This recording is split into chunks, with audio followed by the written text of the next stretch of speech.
Hi guys,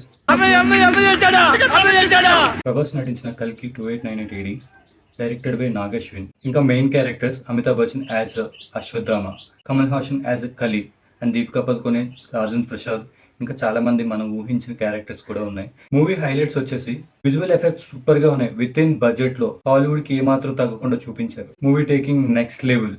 interval bang వచ్చి అదిరిపోయింది. Climax goose bumps. ఇంకా మూవీలోకి వెళ్తే మహాభారతంతో స్టార్ట్ అయ్యి మహాభారతంతో ఎండ్ అవుతుంది భయ్య. ఇంకా ఇంటర్వెల్ తర్వాత సెకండ్ హాఫ్ లో 30 minutes అలా వెళ్తున్నట్టు అనిపించింది. కానీ నెక్స్ట్ 50 minutes సంబాలలో వచ్చే ఫైట్ సీన్స్ నెక్స్ట్ లెవెల్ భయ్య. ఒక్కొక్క ట్విస్ట్ రివీల్ అవుతూ ఉంటుంది. ప్రభాస్ లుక్ వచ్చి అద్దరిపోయింది. మూవీలో మంచి ఫిజిక్ మెయింటైన్ చేశాడు. ఈ మూవీలో వింటేజ్ ప్రభాస్ని చూస్తారు.